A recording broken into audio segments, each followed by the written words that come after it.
In this video, we're going to be going over Bitwig Studio's internal arpeggiator. And the last time we covered this was 9+ years ago, and the arpeggiator has really changed. It's really kind of beefed up and improved. So I figured now is as good a time as any to actually make a dedicated video about the new and improved arpeggiator. Okay, so just a couple of very basic housekeeping Bitwig things. You can add your note effects into slots like this for preset saving if you want to do that. For our purposes, we are going to leave it outside and leave it at the front because that way we'll be able to really focus on it. You can also combine this with other note effects. So whether those are like Bitwig internal effects or third party, both will work. So for example, let's see what we can maybe bring on here that would make sense before. It's been so long since I've really used any of these things. Where's the one that gives us multi-notes? It's probably the one called multi-note. So here we have some multi-notes enabled.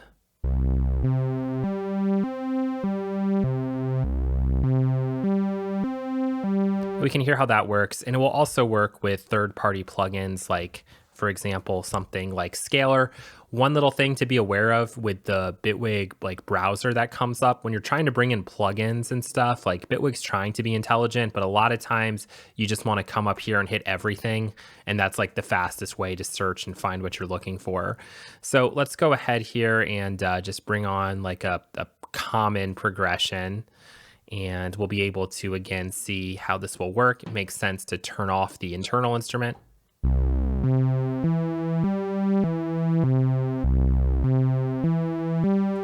And if it's appropriate, you can also put note effects after, but just keep in mind that this signal flow does matter. So you have to think about it intelligently to know what should come before or what should go after.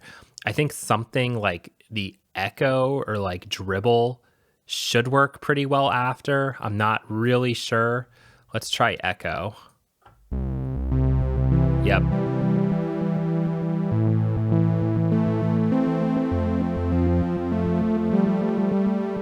And we're getting a really interesting result, so it might be worthwhile just to record this just so we can see it. And this is also a good just general tip here at the beginning of the video to record the output of stuff where you do have note effects on it, just so that down the road you could always bring on, you could turn those off if you needed to and edit the notes individually. So let's take this one and let's grab it from what's coming out of the polysynth so that we'll get the end of our chain. And let's just...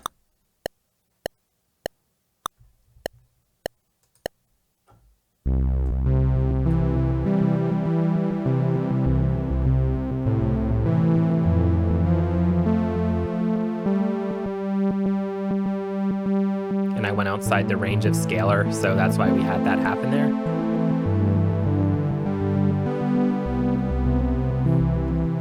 So that's really cool. So we can actually see what's been generated. And I have the browser so zoomed in, so I'm struggling a little bit to click around. But that's the general idea there and what I would recommend that you do. So you can call this something like, I don't know, polysynth notes. That's what we're going to call it. Okay, so that's kind of just a little bit of basics at the beginning. Now, for the device itself, when you're trying to kind of learn about it and work with it, what's always useful is to bring up the help. So you can either do that from the inspector or you can also right-click and click that there. So let's just bring it up from the inspector just so we can look at it. And you'll see that this tries to explain all of the parameters on the arpeggiator, and for the most part this will make sense, but the reason we make videos like this is sometimes it's just easier to have somebody walk you through it than to try to figure it all out yourself, and it also explains those inspector parameters. So this is a useful thing in Bitwig whenever you do have a very quick question. Hopefully you can load that up and it will make sense to you. So that's the housekeeping out of the way. Now we'll actually get into working with the arpeggiator and just understanding what all of this stuff does. All right, so now let's go over the inspector parameters. Humanize is probably the easiest one, so it just adds in a little bit of randomization to both velocity and note step start time. So this will be very easy to kind of show off. I'm just gonna let's do it over an 8-bar period, and let's just put in like C2 here. And what I'm going to do is I'm just going to put the humanization result at 0 to start. And then we'll go ahead and just like bounce this out and see what it looks like. Let's put it to like 16th notes. Okay, so I'm not going to touch anything else at this point. And let's go ahead and we'll see the result.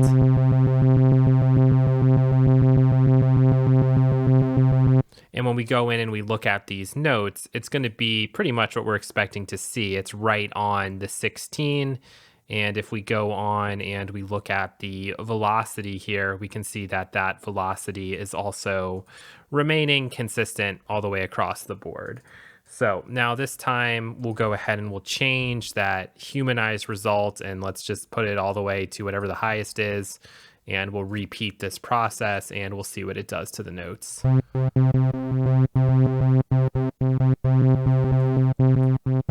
So there you go. A lot of randomization there. You'd probably only be doing this as more of like a special effect at 100%, but maybe something like, I don't know, let's say like 10% might be a little bit more usable and a little bit more interesting and possible for you to get away with. But again, my recommendation, whenever you're doing stuff like this, record the result. So use something that you have that can be repeatable as compared to just letting it humanize like on the final export or something. That might be a little bit dangerous because you may not get the result that you wanted or liked from previous playbacks.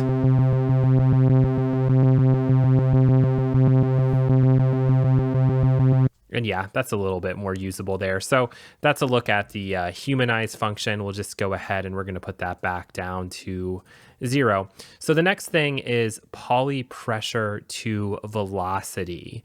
So let's see what they say about this here. If we bring in our help again.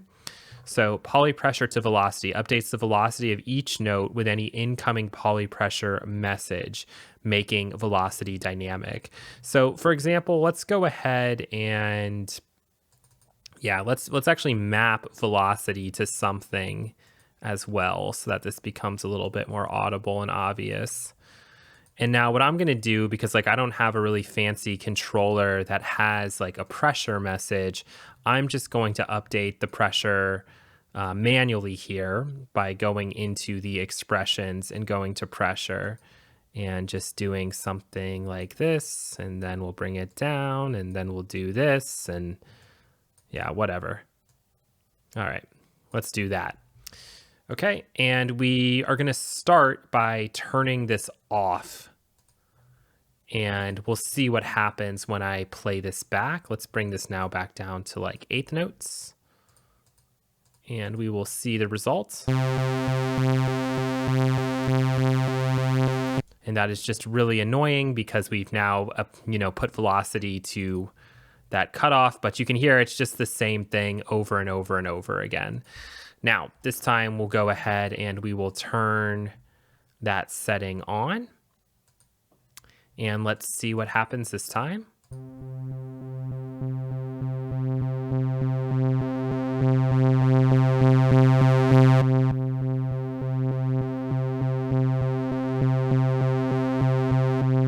And that's a really, really cool effect and something you can do just by drawing it in. Like that's like the equivalent of doing like automation type moves, but on just like an individual note.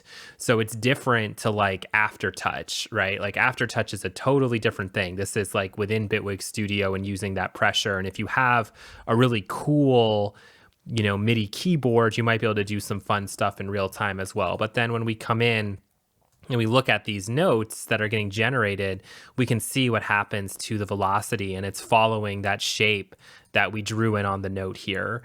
So a very kind of cool thing that you can probably take advantage of if you know it exists and have a reason for it. To be honest, it's not something I would have ever really thought to do until actually sitting down here and doing this video. So this next one's a little bit tricky, and only something you would ever need to think to do if you ran into this situation. So it says, allows notes to overlap for total gate lengths over 100%. When disabled, new notes stop any old notes. So the way we have to think about this is if we have a gate that's going longer than 100%, it is going to then kind of overlap with the next note that's coming in. So let's put this to like 200%, for example. So now all of these are supposedly playing for 200% of the time. So let me just like play a couple notes right now at the same time, and let's just hear what happens. So we can hear that there's that overlap that's occurring. If I turn this off, it's the result that we're expecting.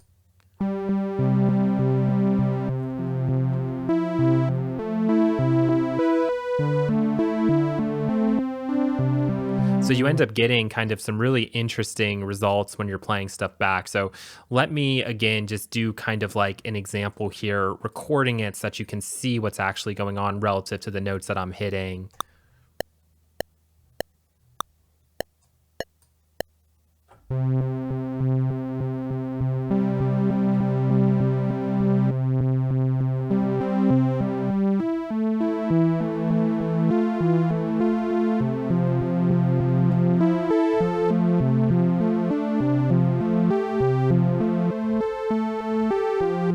And obviously, if we then go ahead and turn that off, if I do something similar,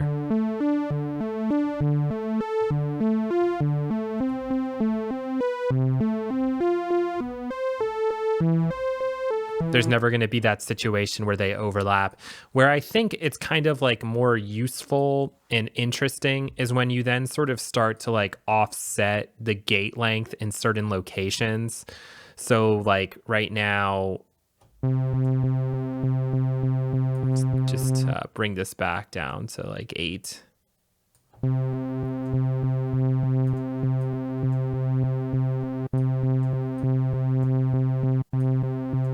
That other one's at 100%. So now if I play a chord and it helps to actually have it turned on, this is with it off, so it's not allowing any overlapping happening at all.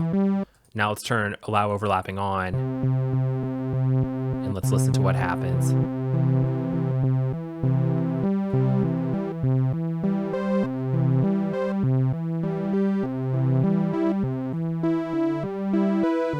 So you can get some kind of cool moments there where you do have those overlapping notes. That's not something that I'm really aware of on like other arpeggiators. It probably exists, but that's kind of a cool one you can use in a unique way. It's not going to like be super destructive, but it could throw in a little bit of interesting spice depending on what you're going for in the genre. The next two settings are trigger immediately and release immediately. And this really isn't all that exciting, if I'm being honest. You can kind of understand what this does. And again, it just depends on your situation. So I don't have trigger immediately turned on. And so like, I'm just going to tap the note really quickly. And you can see that instead of it kind of triggering over and over again, it's kind of confused on what to do. And this is not really where you need to worry about turning this on or off. It just gives you an idea of how this is working because it's kind of waiting for like that half note to start. So you can see how long that's taking before that first note plays. Whereas with trigger immediately, we're always kind of hearing something. And it's kind of starting that first step right away. And so you obviously could imagine that if you've drawn in or you've recorded in chords or something, how that could be different one way or the other on whether it's going to trigger it or if it's going to wait for it or how exactly it's going to work. And then release immediately is like the same general idea. So like right now, if I get this first one going and I release my key, it's going to play out and finish that half note. If I have release immediately turned on, as soon as I let go, it's going to cut that off. So just depending on what you're feeding into the arpeggiator, this can make a very big difference in the output result or how the notes end up looking on the way out. So I'm not going to go any deeper than that on these. That's up to you to kind of get creative with and determine if you need those on or off. In most arpeggiator applications, you are just going to leave it like this and not worry about it, because you do want stuff sticking right to the beat. Or, if you are grooving it, you want the groove to be kind of more predictable, or have more of that expected result. This is how you end up kind of getting off the grid or getting more staggered kind of notes.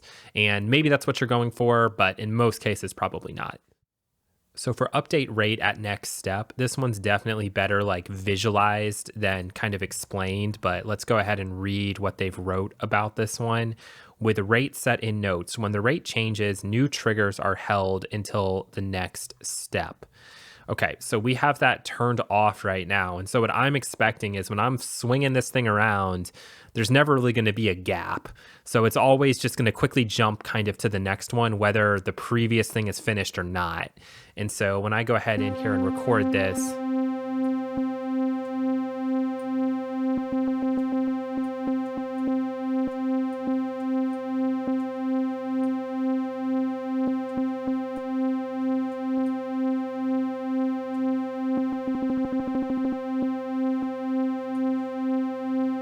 we can see what's happened there, right? There's never going to be a gap. Like, it's just trying to update as soon as the previous one finishes and plays out its duration.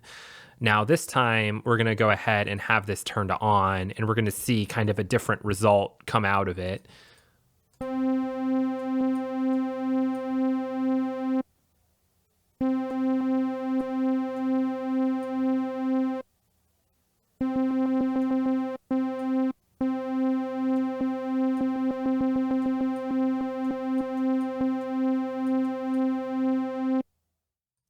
And so in this case, you can really kind of see and visualize like what's going on as we're changing that around, and we're getting some gaps, kind of trying to wait and start it back over to really kind of sync things into the grid. And I think that's the thought process behind that. So that just gives you an idea of the differences. And as you're kind of playing back and working with it, hopefully this gives you an idea of what you might want checked or unchecked, just depending on your situation. Alrighty, so the final setting we have is octave handling, and this comes into effect when you go to multiple octaves in the arpeggiator. So it's basically just figuring out how it should be triggering these notes, like what the sequence should be, the ordering of it. So you can see that in my example here, I've added in a few different notes, kind of spanning different octaves, just to try to make this a bit more interesting and obvious to kind of see and hear. And so what we'll do is we'll start with it on broad mode, and we'll see what result comes out of it. So let's go ahead and just play this back.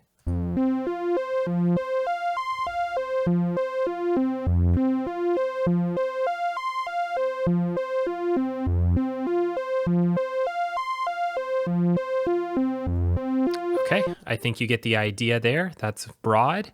And now let's go ahead and let's change it to thin, flattens and sorts all notes. And we'll do the same thing.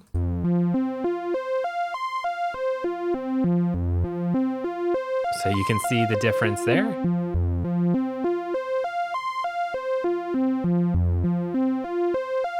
Okay, and then finally we will go to the final setting, which is 1 by 1, executes the full pattern in each octave. So let's see what this looks like.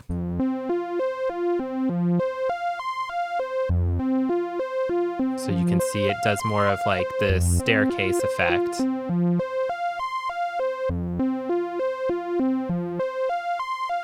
So 3 different results, as you can see from looking at these 3 different notes. And it really will just come down to your personal preference when you're actually kind of building your arpeggiator, not just doing it like this. But you can see even with the settings here, there's a lot of variety that you can get out of this arpeggiator. And now we can actually get into more of like the guts of the thing and out of the inspector.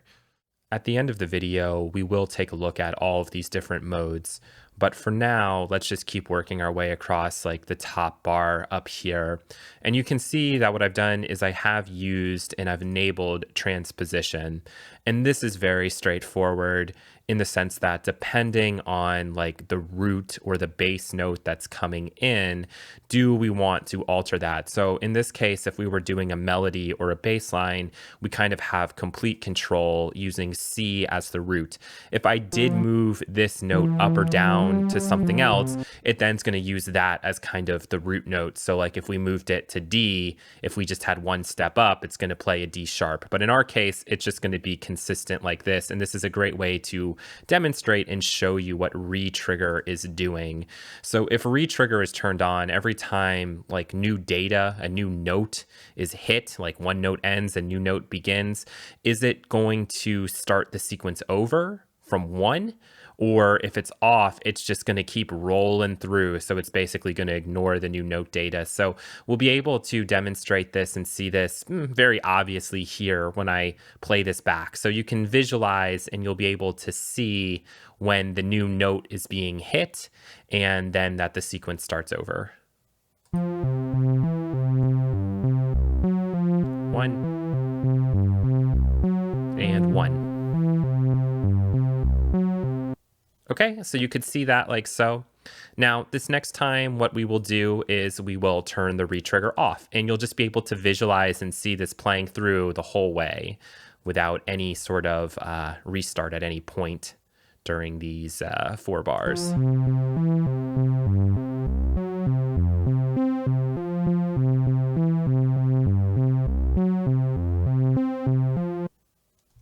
Okay, so you can see how these patterns are different, and that is in essence what the Retrigger does.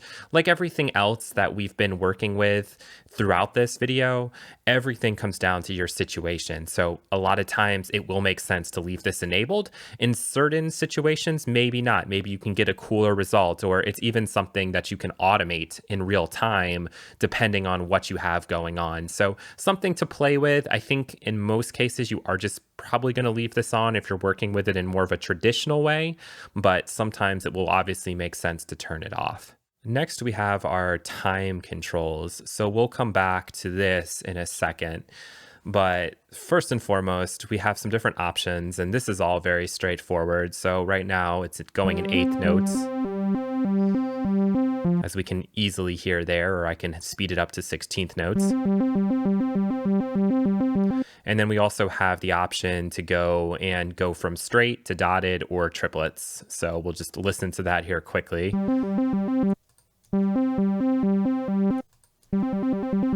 Let's put the 1/8 notes on the triplets.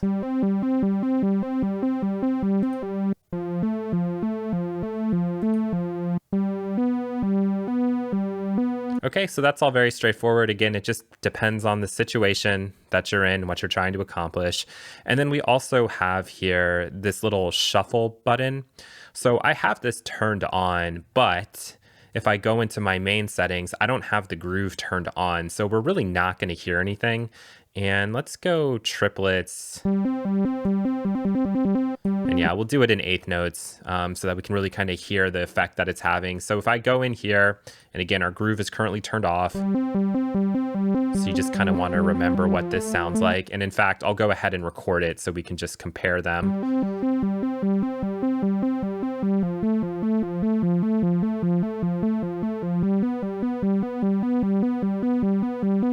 Okay, and what we can then do is kind of go in and look at what we've got, what we've generated. So if we look at it, it's all very, very straight, right? It's not on the grid, but it's very predictable. It's repeating the same way every single time, basically to the grid. And if we look at our velocity, that all is the same. Yep, everything is basically the same here shooting out. So now when I go in and I turn on our groove, let's put it to 1/8 notes, and let's just put the shuffle all the way up, and let's put like the accent all the way up. Yeah, we don't really care about what the sound is going to be. We just want to see the difference now that we've turned it on. Let's take a listen first. So very, very different. It's still going to be repeatable, but it's not going to be like so robotic the way this one is so robotic. And again, just depends on your situation. I'm not going to say when to use it or not to use it. I don't want to make any blanket statements like that. Everything is kind of up to the person making the song, obviously.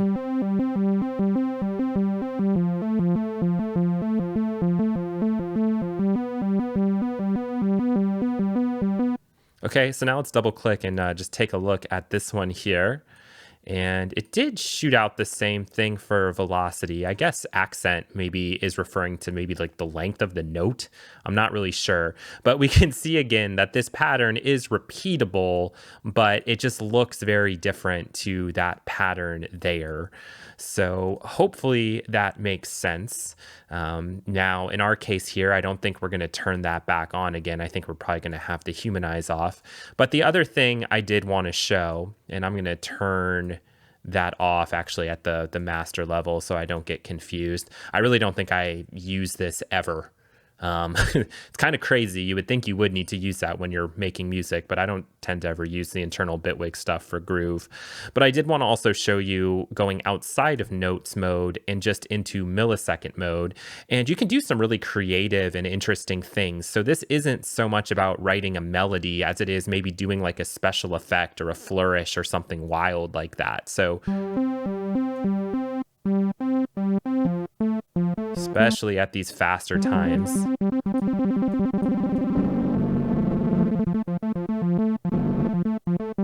You can do some really wild things with that, especially if like maybe we throw something like a randomize on this, just for the sake of example. All right, let's bring that like down. Let me go into the randomize here real quick. And yes, we want it to be bipolar.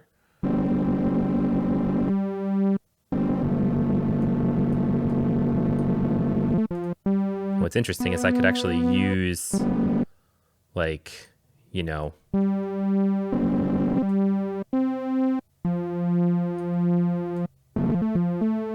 trying to find something that's good for us.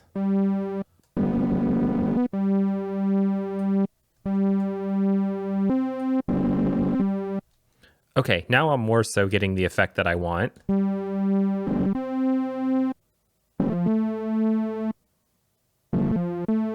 Okay, and now what I'm going to do is I'm going to turn on echo, and I'm going to turn on, can't remember what this one is. What is that thing? Like boomerang, or what is it called? Ricochet. Yeah, sorry, ricochet. So I'm turning these two effects on, which are going to, again, impact the notes. So it's not an audio effect, it's a note effect.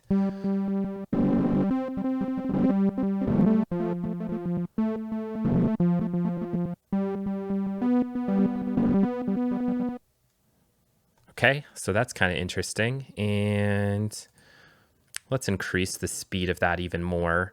And let's just watch to see what gets shot out of this thing.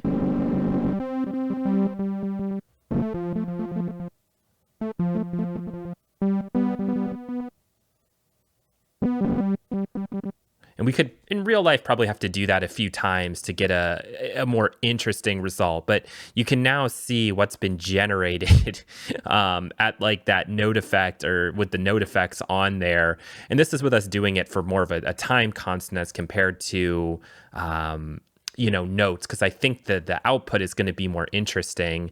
Let's go ahead and put this onto notes. And yeah, we kind of have to put it in the middle. And I don't think what's going to come out is going to be as interesting, but I could be wrong.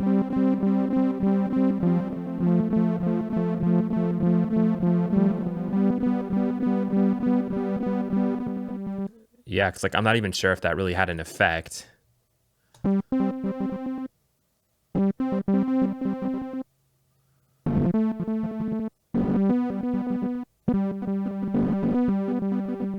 Anyway, that's something you could do with the time, or of course, like you don't need to have the modulator on there. You can also just play around with this, you know, in real time and just do whatever, something wild, and just see what comes out the other end.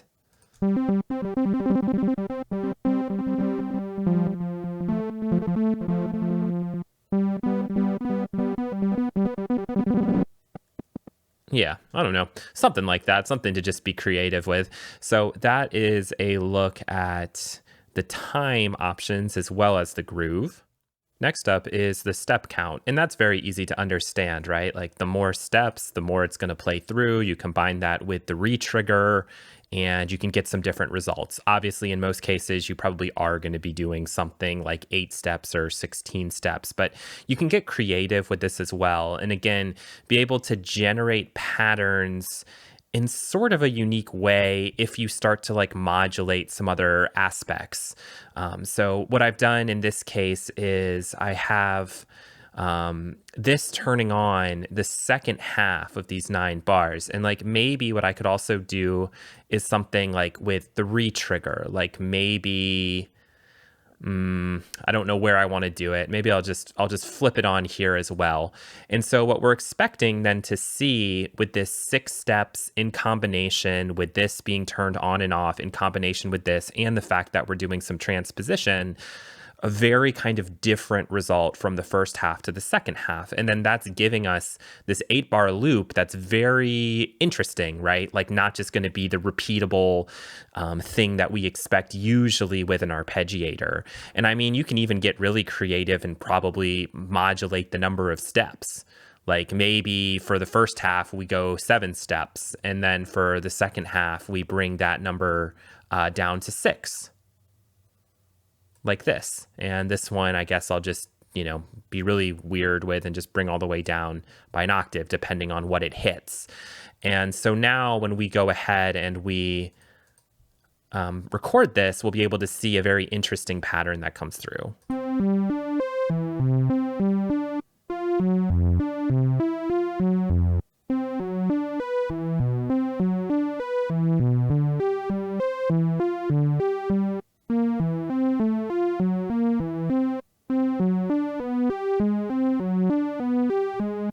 So you can see with all of that kind of like automation that we can now create a pattern. Like this could now be like, an 8-bar loop that we use that nobody's really expecting. And obviously you'd probably still want to come in here and edit some things further, like maybe throw that down an octave, throw that down an octave.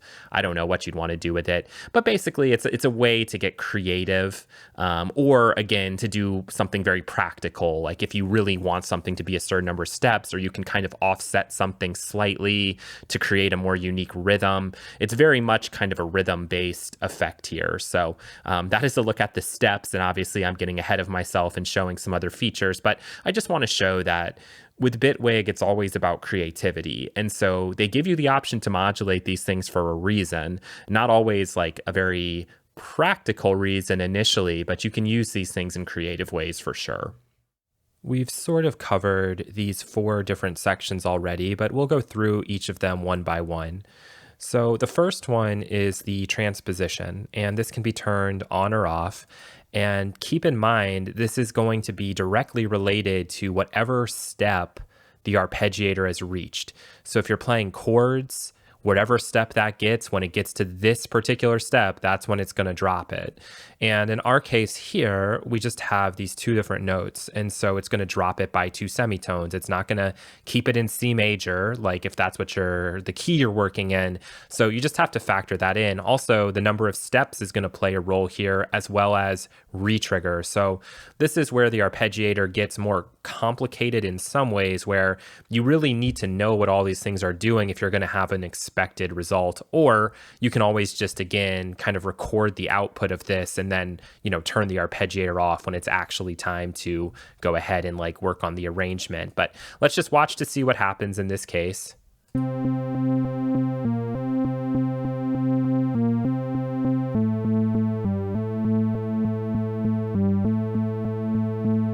And I think this is really self-explanatory, but what I just wanted to showcase is what happens when we turn retrigger on. So you'll notice with this one, we kind of had 1, 2, 3, 4, 5, and then it did its drop. And then on the second half, we had the 1, 2, 3, and then it did its drop.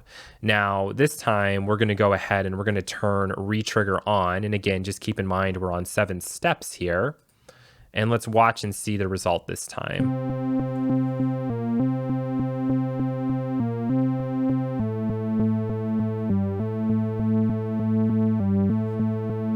Okay, so this time when we go and look at it, 1, 2, 3, 4, 5, drop. 1, 2, 3, 4, 5, drop. So you can see that that's kind of locked it in a little bit more of an expected result in terms of when that note is coming down. Might be what you're going for, might not be what you're going for. And when it comes to editing, you might then also have to make the choice of, well, do I want to really force this in C major, and should this go to A or should it go to B?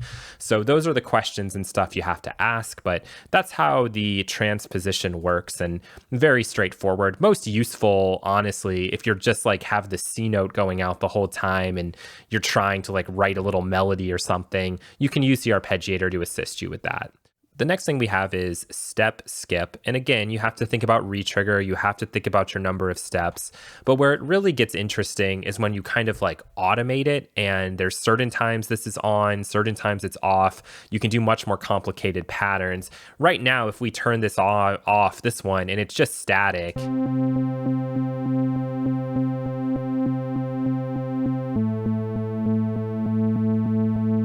basically, it's just turned it into 6 steps. I mean, it can get a little more interesting with the retrigger, or I should say it's going to give us a slightly different result. In terms of when that step is skipped, but it doesn't, like, for example, skip over. It's not like it's muting it as if you're on gate length. So this only becomes, like, to me, really interesting when you maybe do something like this, where maybe you throw on like 3 different randoms, and I'm only doing this because I have the option, and I'm going to turn the transpose on, and this is just for quick example here. And then with each of these randoms, I'm going to go to those steps, and I'm going to offset the times a little bit. And then what we're going to see with each of these is there's different times these are on, there's different times these are off. And I am just picking these times at random, and we can change other settings with it. But just that I'm seeing some of these on, some of these off at different times is going to make this interesting. Now this one, yeah, is not coming on and off as frequently, but that's okay. This is just for example. So let's watch and see this first time. We'll go ahead and turn retrigger off, and let's watch the output of this. And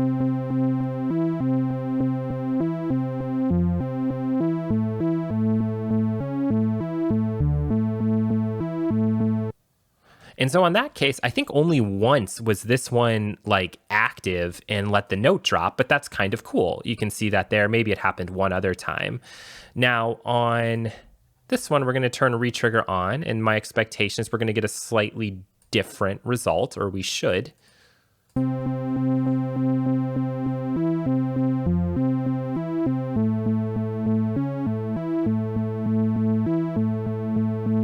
And if you notice that time on the second note, that one never even was able to get triggered. So just a very interesting way that you can use something like skip step and get different results. So if you're smart and you have intention, you can do really cool things. I'm not that smart to where I could think to use this in like an actual production, but obviously there's people that are. So next is velocity, and you can set your global velocity here, which is useful if you're trying to kind of fine tune things a little bit. So it doesn't have to be like 100%. Like for example, if I put this down to 50%, or somewhere in that 50% range, for example, and all of these are sitting at 100%, the expected result is that all of them are going to come out at 50% velocity, and we'll watch that here. Okay, we don't have to play it any longer than that. And we can see the velocity rate that's come out, and it's 50%. So that's a way to kind of fine tune this a little bit. In a lot of cases, you may not actually want the velocity to be that strong if you're going to use it on other things. So I'm just going to bring that down a considerable amount so that it's barely having any impact at all. Yep, that's more of where I want it coming out by default. And then I'm going to just vary these, and you can modulate them as well. So yeah, let's do something like that. And then I can go ahead and just like throw velocity on something like sub and something like sync, and we'll be able to watch and see what happens now.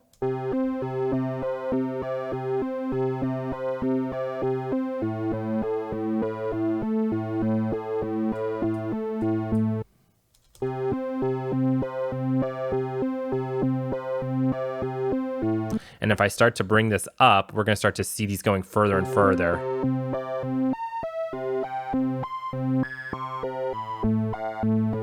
So in some cases, you might just want a very subtle variation like that. Totally up to you. We could export this, but we know what the end result is going to look like. It's just going to be seeing the velocities varied, but I guess I'll do it just for the sake of completion.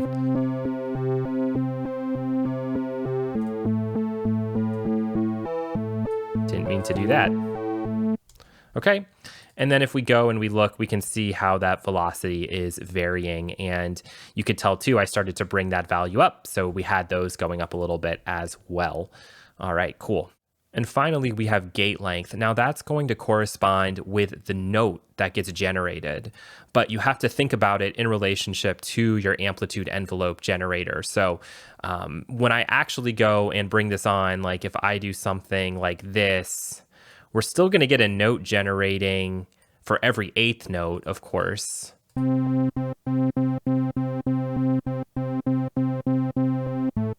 Just how fast it's getting cut off in that eighth note. So instead of seeing everything touched together, if we just go on here and change this to eighth notes, okay, you can see that something is being generated at each eighth note. It's just how quickly does it get cut off, right? So we can then kind of play with and adjust something like going with decay and going with a little bit of release, and then we'll hear something different, but that is then the note that's being like output. So it's a little bit confusing, but if I just go back here and we're doing this,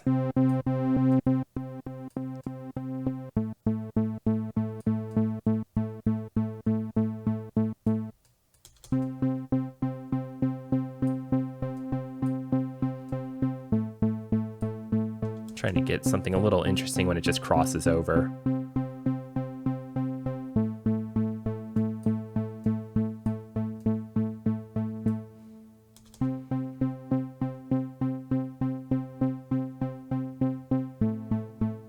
Yeah, so this isn't the best example just based on the speeds and stuff we're going at, but you just have to take my word for it, right? This is how you work with gate length. And with this one, it's unique because you can actually go over 100%. So you can like increase the length of the note for like having those overlaps and things that I believe we looked at earlier in the video. I don't really use it ever, but just know that it's there, and in combination with everything else, it can help you to, again, get some variation and unique patterns that you probably would never think to either draw in yourself or play in. And finally, we'll go through the different patterns, which again can be used in conjunction with everything else that we've looked at up to this point.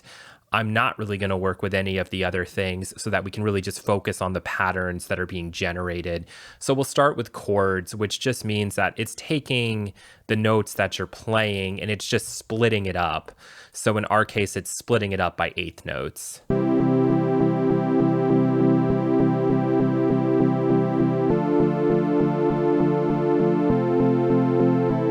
And we'll be able to see that when we go ahead and bounce this out.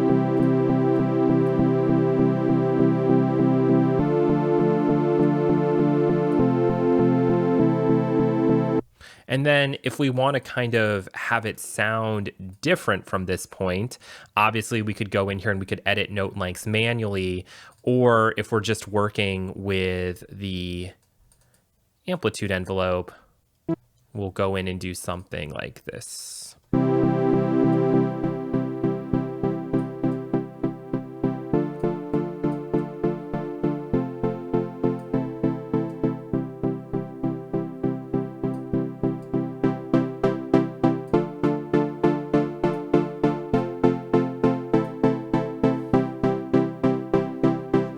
Right, so that is a look at chords mode.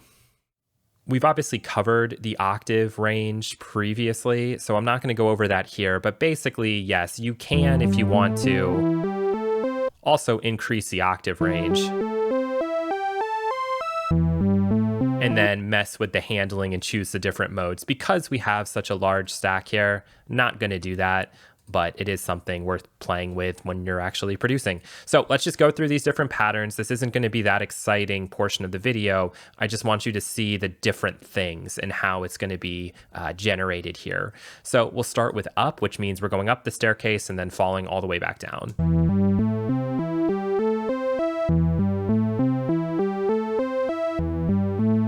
Okay, so that's what you get for up.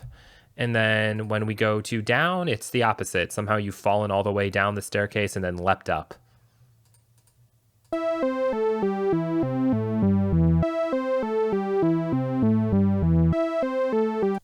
Alrighty. Next mode that we have on here is up and then down. So instead of, falling, it's going to go all the way up and come all the way back down. So you're staying on the stairs the whole way through. And these are all classic modes that you find in most arpeggiators. We'll have a few more interesting things as we go through. The next one is up, down, 2. So this means you're going to go at the bottom, you come up, you hold for an extra second there, you come down, you hold for an extra second there. When you look at it, it will make perfect sense. And hold. And hold. So that's a fun one there. You have a more of a true pyramid shape at the top. And then next we have down and then up. So just the inverse of what we were looking at a second ago. And we'll have the same thing times 2 at those places. Nice. And we'll do the same one here.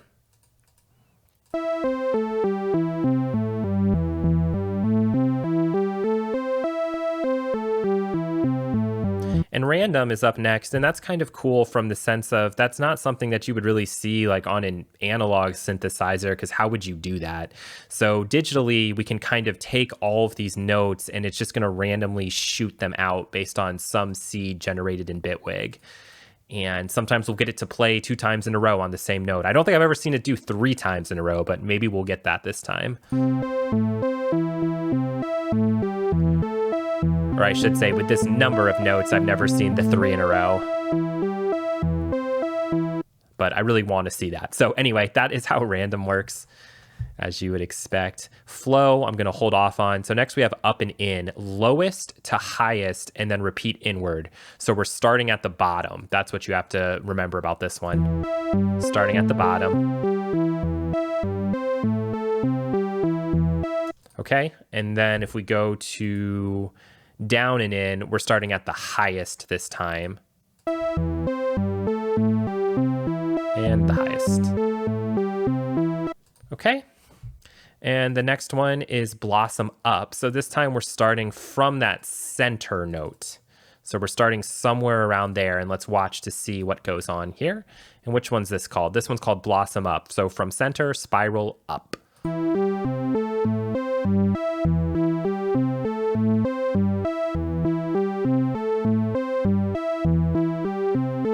And I think I might just hold on to this one for a second so we can also look at blossom down. So just compare. It makes perfect sense what's happening here. It's just a slight variation. And obviously in real life, you can take this so much further by combining with other things. You can get some really wild results, but it's important to know fundamentally what each of these is going to look like. Next, we have low and up. And in our case here, this may not work super well. So I'm going to try this and let's see what we get, because I might need to rework the notes here. Nope, I won't have to. Okay, cool. It's just inferring that the bottom one is like the pedal. So it's always coming back to that lowest note and then ascending there, okay? So then we'll do low and down, so low pedal and then others descending. So I think we know what to expect here.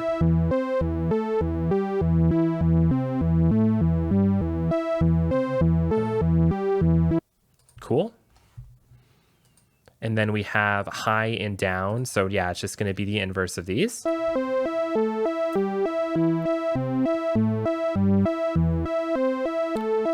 So if you have like a bass line, this becomes very useful. Like you're not going to extend this high up, you know, you're not going to have this many notes, but to come back to that root note, that pedal note can be useful in those situations versus having to like offset stuff using the transpose.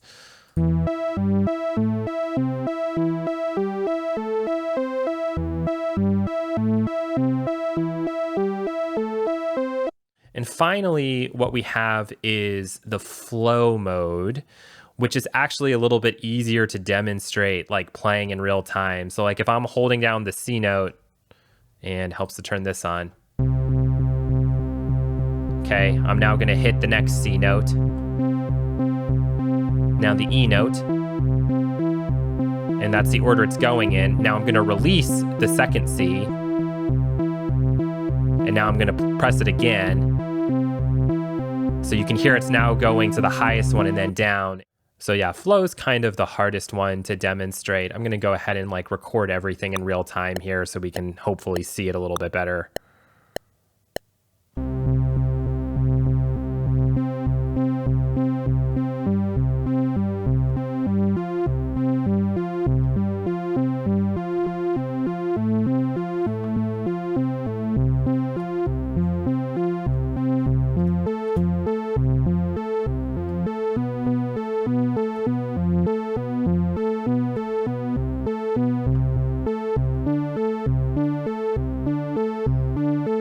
Okay, so it's very much dictated on the order related to as you're playing the notes, all right, with those overlaps and things like that. And so you can get some unique and interesting variation if you do that.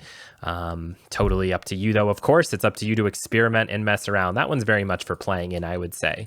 And anyway, that is going to do it for our little look at the arpeggiator. So the goal here is to take everything you've learned, combine it, and then do something that's usable in your own productions.